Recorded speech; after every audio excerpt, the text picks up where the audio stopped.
They have been in defensive mode the entire time that I have been here. They have tried to stand back and try to lower the heat and lower this, keep this exact thing from happening, and it has failed. On Saturday, we saw small groups of officers unprepared for the large number of protesters who came around and encircled them at certain points. The officers in great harm and their property. All of the cars were left in the open. The officers unready for them at Camden Yards. They just don't seem to be in a forward-leaning position as much as they should be. Literally, about half, if not more than half, of the contingent of officers who were here at this location that was under such attack earlier are now leaving in every single vehicle that they have. Excuse me, every single vehicle that they have available. The smoke is starting to get heavier in this neighborhood as well. There may be another car burning up north of where we are. There was one burning very heavily there a short time ago. And you can see all of the cars now. I'm going to step out in the street. All right, hold on, Miguel. Hold on, Miguel, because I want to just tell our viewers that we're seeing live pictures now. This one vehicle, I don't know if it was a police vehicle or a civilian vehicle, but it's clearly been destroyed. This is just one of many cars that have been put up, have been torched by these rioters who have gone. And it's hard to believe, as I keep saying, that this is happening in the city of Baltimore. I want to go to the White House. Michelle Kaczynski is standing by. What are you learning over there, Michelle? Yeah, we are here, of course, only 40 miles away from where this is going on right now. The White House has been quiet on the situation. We've been asking for the last, I guess, more than an hour now if they're going to put out a statement. Do they have anything to say on this? We know that they're monitoring the situation. We know that they are looking at the same pictures that we are seeing, at least in the press office.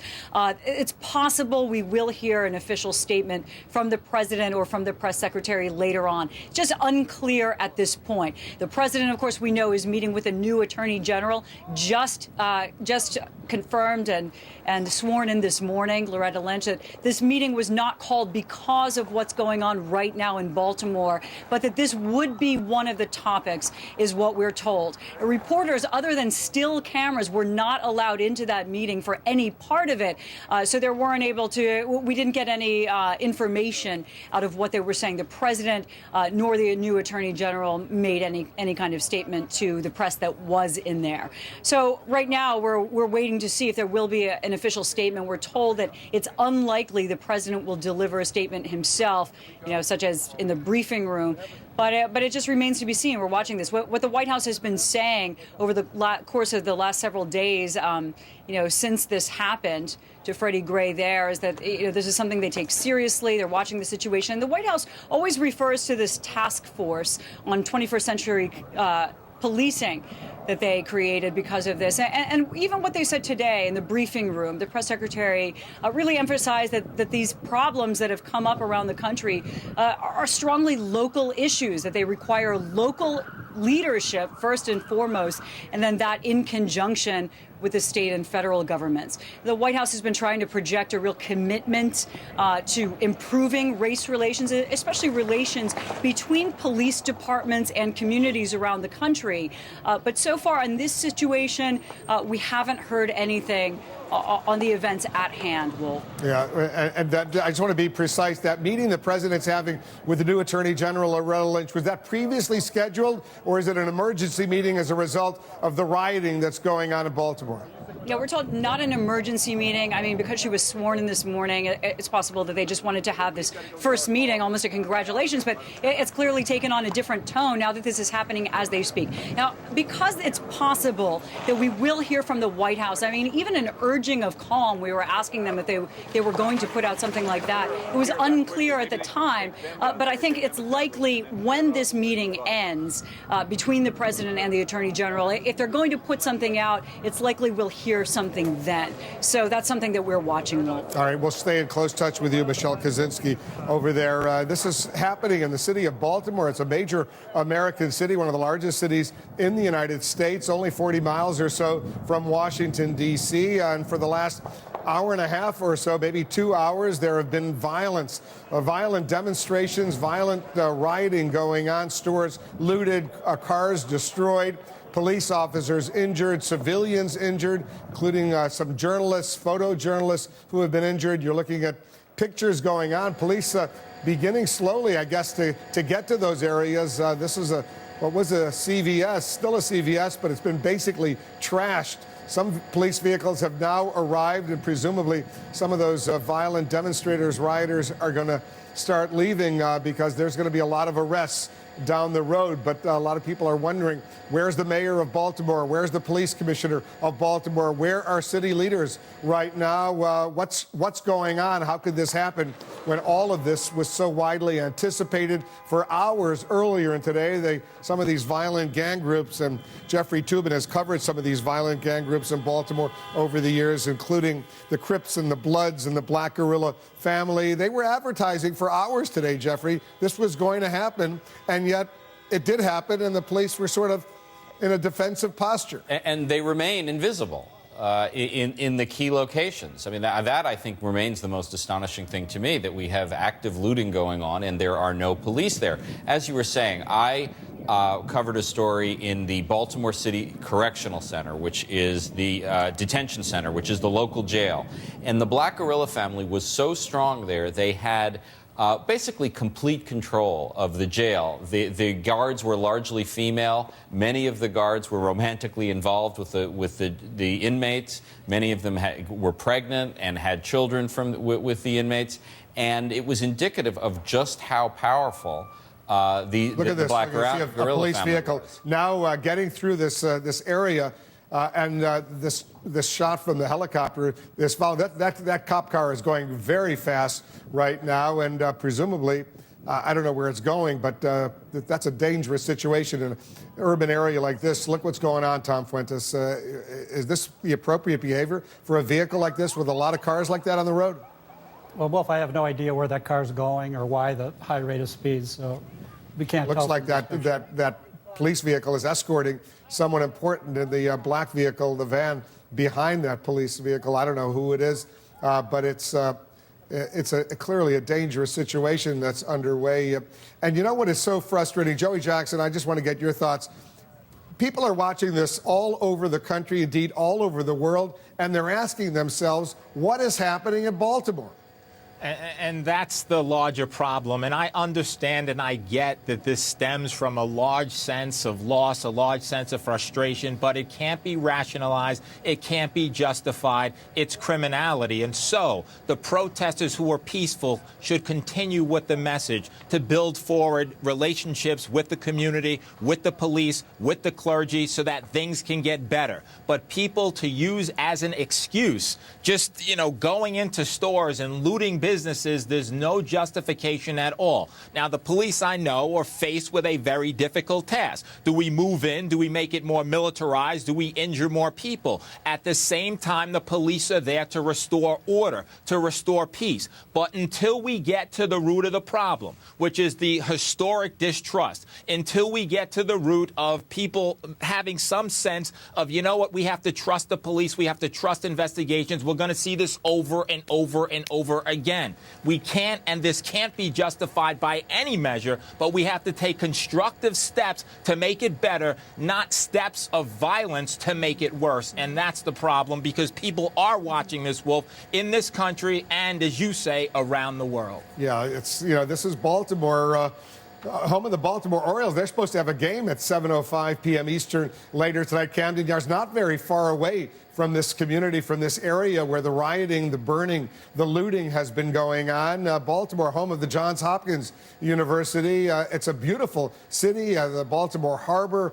And it's hard to believe, if you take a look what's going on in Baltimore right now, that this could be happening. We saw in Ferguson, Tom Fuentes, we saw looting, we saw violence, we saw demonstration. But I think it's hard to believe that this is happening in Baltimore. No, it definitely is, Wolf. But I'd like to add something, that there's more to this than just the community upset with aggressive policing and upset about Freddie Gray. A year ago, January 2014, Commissioner Batts was discussing the fact that the previous year they had 333 murders, which he attributed most of them to gangs fighting over turf and the Black Guerrilla family. So this battle between the police and criminals against gangsters has been ongoing for a long time. And the stats had shown that 95% of the murder victims were black, and that the ages ranged from 18 to 34. So this is something that this gang in particular, the Black Guerrilla family, along with Bloods and Crips, and others are preying on members of the black community. Freddie Gray stood just as much a chance to be killed by them as any police officer or anyone else at time. And these 333 murders were not outside agitators. These are Baltimore gang members. Look at this. This is still going on. It's hard to believe it's approaching 6 p.m. here on the East Coast, 6 p.m. in Baltimore, and looters are still running around. They're running into stores. They're stealing whatever they can, and they're destroying and torching vehicles. It's hard to believe this is still going on. At least 2 hours now since it erupted on the streets of Baltimore, and we still don't see a significant police presence. We see potentially gang members and others who are going, and there are some police officers, police vehicles coming in right now, and we'll see what happens. But this is really, really a serious blemish on all of Baltimore right now, that this could happen under these circumstances. And I wonder, Jeffrey Toobin, where is the mayor? Where is the police commissioner? Why aren't we hearing from them right now to urge calm and to deal with this? They are invisible, as are the police in a circumstance like this. Look at these live pictures coming in. Now, the other point to keep in mind here is that it is now 5:56 in Baltimore. It's going to get dark soon. And as dangerous as this situation is now, it will get exponentially more dangerous if all of this disorder is happening and all of these people, not protesters, criminals, are running wild in the dark. So unless order can be restored in the next hour or so, when I think that's about another hour of daylight, I think Baltimore could be looking at a long night. Look at that police vehicle right now, Tom Fuentes. Look at how that vehicle has been trashed, and there are people still there. Look at this. This guy's taking a picture of somebody in front of that police vehicle, on the side of that police vehicle. They're having a fun time out there, Tom Fuentes, right now. They're taking selfies and they're taking pictures. Yeah, that's like a trophy, for them. So they're enjoying the day, enjoying the destruction of police property. But, to Jeff's point about it getting dark later, I think right now you probably just have general hooligans on the street doing this looting. After dark, if the Black Guerrilla family and the Bloods and Crips show up in force, they're going to be heavily armed. They may outgun the police. That's the normal battleground between the police and them. And after dark is prime time, I think we could have a very serious situation. Look at this live picture coming in over there. You see police, they're gearing up to move in, presumably. They've got their reinforcements. They're going to lead a lot more than that, given the anger that's going on in the city of Baltimore right now. Pamela Brown, you're getting some more information? Yeah, Wolf, so we're following Baltimore Police Twitter feed, and in fact, they say we are continuing to deploy resources across the city to respond to reports of violence. Now, looking at the shots that we've been looking at the past 10 minutes, that's hard to believe, but we did just see a show of force, and we know that Maryland State Police, Wolf, have brought in an additional 40 troopers to help with this situation. But as we keep pointing out, this is not only serious because of rioters on the streets right now, there is this gang threat, Wolf, that we know the FBI in Baltimore is now investigating this gang threat against police, and you have three major gangs uniting, which I'm told is pretty remarkable to have these three gangs who are normally fighting for turf and normally hate each other unite and come to this agreement to target law enforcement. Are they going to be able to, Jeffrey Toobin, find these looters, find these rioters, people who have been destroying police vehicles, civilian vehicles, taxi cabs, gone into these stores, looted these stores, destroyed for all practical purposes some of these pharmacies? Are the police going to be able to make those kinds of arrests? I think it's unlikely that they will arrest them now. Fortunately, there are videos of what's gone on, and they will be able to probably identify some of them. That's what happened in Ferguson. There were, after the fact, some identifications through the use of video. But I think at this point, what Baltimore police could and should be doing